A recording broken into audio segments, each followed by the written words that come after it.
1646.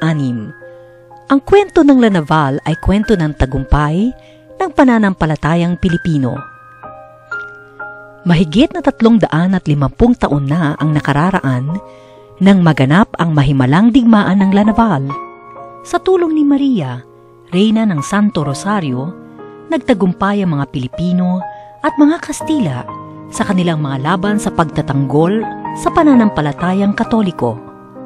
Ang pangako ni Maria ay naganap, kaya't ang panata kay Maria ay tinupad. Ang digmaan para sa pananampalataya ay ipinaglaban, pinagwagian, ipinagdiwang. Patuloy ang laban ng La Naval.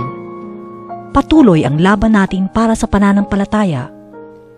Sa ating araw-araw na paglalayag at paglusong sa buhay, lalo na sa mga panahong sinusubok ang ating pananampalataya, ang laban ng La Naval ay ang ating pinanghahawakan at katiyakan na kapisan natin si Maria sa pagharap natin sa mga hamon at mga pagsubok, sa pakikipaglaban natin sa kasamaan, sa patuloy nating pagsuong sa buhay at pakikipaglaban para sa buhay.